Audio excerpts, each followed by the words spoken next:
नेपाल का लुम्बिनी शहर बहुत ही सुंदर है। बहुत सारे लोग इंडिया से लुम्बिनी बाय रोड जाने का प्लान करते हैं, लेकिन उनके मन में बहुत सारे सवाल होते हैं। अभी मैं रिसेंटली लुम्बिनी घूमने गया था, तो चलिए आपको अपना एक्सपीरियंस शेयर करता हूँ।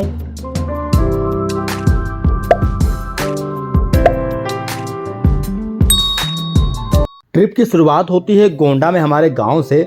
सुबह सुबह सूरज निकलने के साथ हम लोग निकल लेते हैं अपने घर से। ठंडक का मौसम है तो थोड़ा बहुत फॉग तो रास्ते में मिलेगा ही मिलेगा। अभी हम लोग पहुंच चुके हैं इटिया ठोक, और सामने इटिया ठोक का हनुमानगढ़ी मंदिर है। रोड जो है ओवरऑल काफ़ी अच्छी बनी हुई है। बस रास्ते में थोड़े बहुत जंगली जानवर मिल सकते हैं, क्योंकि रास्ते में पड़ता है कुआना जंगल, और जंगल भाई बहुत ही खूबसूरत है। बरनी बॉर्डर पार करके हम लोग इंटर करते हैं नेपाल में, और यहाँ पर कटता है भंसार। ये नेपाल है और ये है नेपाल बैंक। यहाँ पर पैसा जमा करना पड़ता है। इधर सामने देखिए नेपाल बॉर्डर है, और यहाँ पे आगे भंसार काउंटर है, जहाँ से जाके आपको भंसार लाना पड़ेगा। पहले आपको रसीद कटवानी है, और रसीद कटवाने के बाद क्या नाम है कि पैसा जमा करना है, और फिर पैसा जमा करके फिर वापस से रसीद लेके आनी है, यहाँ से जमा करना है। कार के लिए जो भंसार का रेट था वो था 600 नेपाली रुपीज़ पर डे के हिसाब से, और करेंसी भी आप यहीं बॉर्डर पर कन्वर्ट कर सकते हो, क्योंकि भंसार जो है नेपाली रुपीज़ में ही लगता है। बाकी अंदर इंडियन रुपीज़ भी चल जाता है। नेपाल साइड में भी रोड बहुत अच्छी बनी हुई है, लेकिन कुछ बातों का आपको ध्यान रखना है कि वहाँ पर नेटवर्क काम नहीं करेगा। तो या तो आप बॉर्डर पर ही नेपाली सिम ले लो, या फिर आप ऑफलाइन गूगल मैप डाउनलोड करके रखो। फाइनली हम लोग पहुँच गए हैं लुम्बिनी। गोंडा से यहाँ तक आने में हमें 3 घंटे का समय लगा। पूरे लुम्बिनी का जो एरिया है वो काफ़ी बड़ा है, इसलिए आपको लुम्बिनी पहुँचकर सबसे पहले गेट नंबर 1 पर पहुँचना है। अगर आपको लुम्बिनी पूरा अपनी पर्सनल गाड़ी से घूमना है तो उसके लिए 250 इंडियन रुपीज़ का अलग से टिकट लगेगा। आप चाहो तो गाड़ी यहीं पे पार्क करके ई रिक्शा करके भी घूम सकते हो। अगर आप अपनी गाड़ी से जाते हो तो बेटर होगा कि आप गेट नंबर 8 से एंट्री करो, और सबसे पहले पड़ेगा ये चाइनीज मंदिर, तो इसको जरूर घूमना। इस मंदिर का एक्चुअल नाम है जोंग हुआ मोनेस्ट्री, और इसका निर्माण हुआ था 1998 में। इसको बेसिकली बनाया गया है चाइना के फॉरबिडन सिटी के तर्ज पर। फॉरबिडन सिटी चाइना के किंग डायनेस्टी का एक महल है, इसको यूनेस्को के वर्ल्ड हेरिटेज लिस्ट में भी शामिल किया गया है। आप जब इस मोनेस्ट्री के अंदर इंटर करोगे तो आपको भी ये मोनेस्ट्री कहीं से किसी महल से कम नहीं लगेगी। अगर इस मोनेस्ट्री के आर्किटेक्चर की बात की जाए तो इसको पगोडा स्टाइल में बनाया गया है, और साथ में ही बहुत सारे चाइनीज एलिमेंट को ऐड किया गया है, जिससे ये मोनेस्ट्री बहुत ही सुंदर और भव्य दिखती है। मोनेस्ट्री बहुत ही अच्छे से वेल मेंटेन भी है। आपको लगेगा कि अभी रिसेंटली इसको बनाया गया हो, लेकिन भाई इसको बने 25 साल से भी ज़्यादा हो चुके हैं।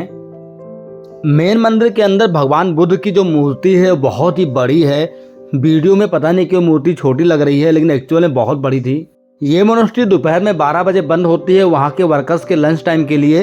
इनफैक्ट लुम्बिनी की बहुत सारी मोनेस्ट्री दोपहर में बंद होती है।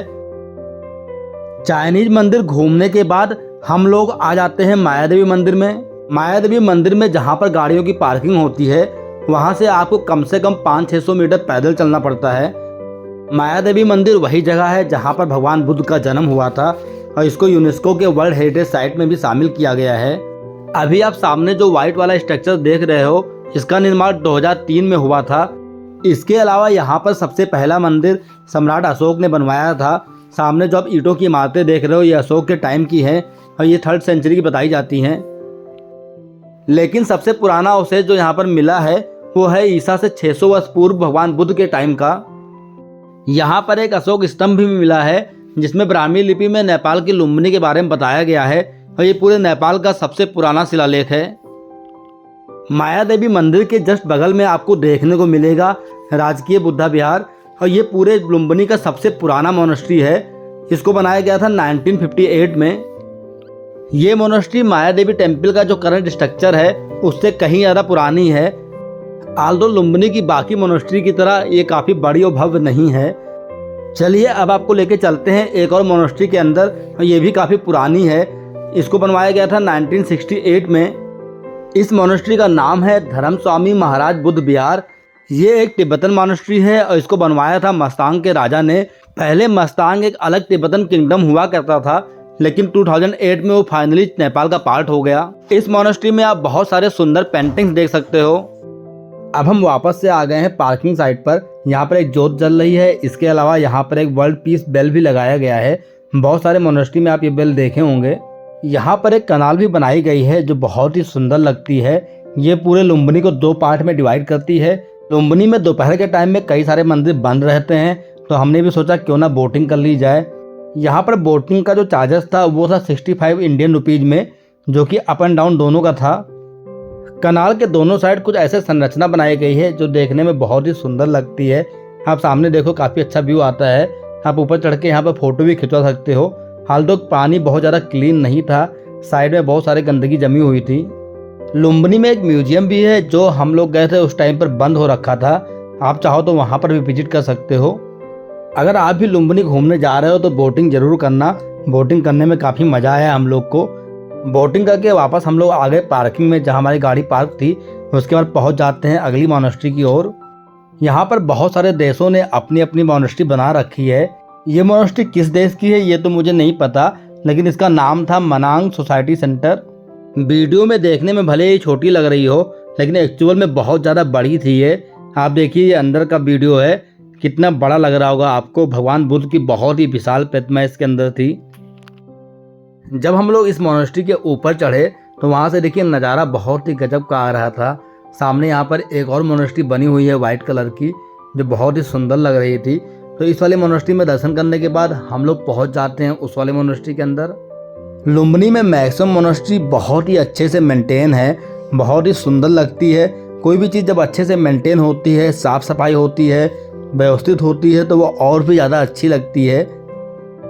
हर मोनेस्ट्री के अंदर भगवान बुद्ध की जो प्रतिमा है उसमें कुछ ना कुछ अलग देखने को मिलेगा। अब हम आ गए थे एक और मोनेस्ट्री के अंदर। सारे मोनेस्ट्री नहीं, पुस्तकालय थी। आल्दो इस जगह को बहुत अच्छे से मेंटेन नहीं किया गया था, लेकिन उसके बाद भी ये सुंदर लग रही थी। अब हम आ गए हैं यूरोपियन मोनेस्ट्री के अंदर और इसको बनाया है रेप्टन फाउंडेशन स्विट्जरलैंड के द्वारा। ये मोनेस्ट्री बहुत ज़्यादा बड़ी तो नहीं थी।